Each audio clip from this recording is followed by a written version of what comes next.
beg your pardon. I never promised you a rose garden along with the sunshine. There's gotta be a little rain sometime. When you take, you gotta give. So live and let live, or let go. Whoa, whoa, whoa, whoa. I beg your pardon. I never promised you a rose garden. I could promise you things like big diamond rings, but you don't find roses growing on stalks. I played with Lynn probably for more than 15 years. Yeah, 20 years ago. So I started then, and I've played just about every gig with her since.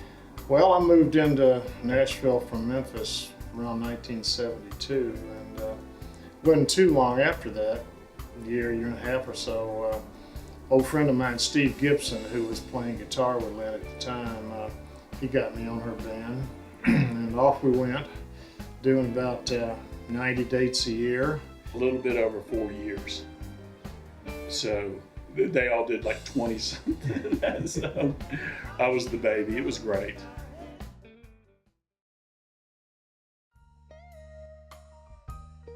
Okay, well, I've been a fan of Lynn's since I was 5 years old. I used to listen to her records non-stop pretty much, and waiting in anticipation for everyone to come out every year. And I used to be upstairs singing to her records, and the window would be open, and I didn't realize, people from the town were, hearing me sing. So everybody knew that I was singing. Sometimes they got confused with Loretta Lynn. They said, "Well, you're singing Loretta Lynn." I said, No, it's Lynn Anderson. But so 5 years old, a fan. I've always wanted to see her. I tried to see her once when she was at the Carlton Dinner Theater in Chanhassen, Minnesota, but I was too young to go. You had to be 18. I thought maybe I could sneak in there, but that didn't happen. So I finally got a chance to see her in 1989 in Kokomo, Indiana. She had a show there, and I went there with a college buddy of mine, and I got a picture of her. She was doing Under the Boardwalk kind of at that time, and I just remembered she had a marker that she was signing everybody's albums with and CDs, and the marker was almost dead. And I heard her tell someone, "Give me a new marker." So I kept waiting in the back of the line because I wanted my record signed with a good fresh marker. But it never happened with the marker, but I did get to meet her. I became a fan club member at that point. I got to meet Michael Dempsey, and so it's been a good 25 years now that I have known Lynn. So and I've gone to her concerts, on a yearly basis.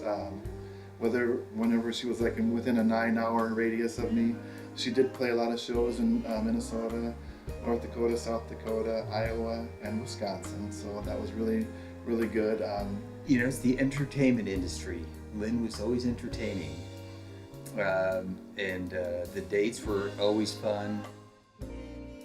Having this come over here to the parlor is just great, being a part of the remembrance of what a great lady she was,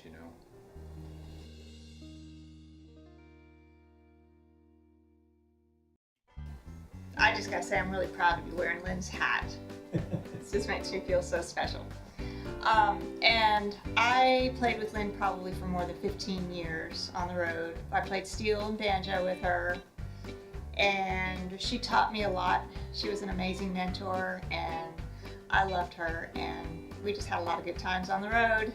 It's been a mutual admiration society for sure for me, and we've just come a long way, and it seemed like it ended too quickly, but that's how it is in this world.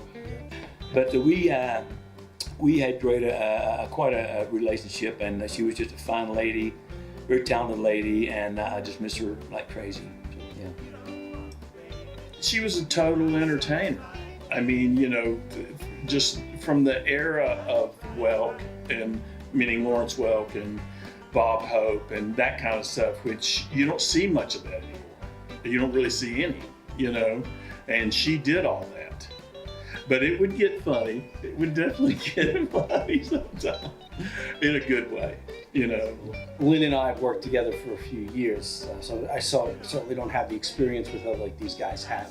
But I thought it was great when Terry called me and say, "Hey, can a guy like me do a record? You know, do a song?" I'm like, "Absolutely." He goes, "Can I use Lynn's band?" I'm like, "Sure.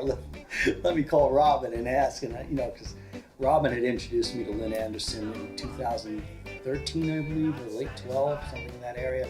And Lynn did a couple of tracks on a project I was working on. And then we got to talking and became friendly, and we just, throughout the years. And when her record came up for sale on the Bridges, well, what's now called Bridges, the gospel album, we put it out for her. We got it, and I'm glad we did.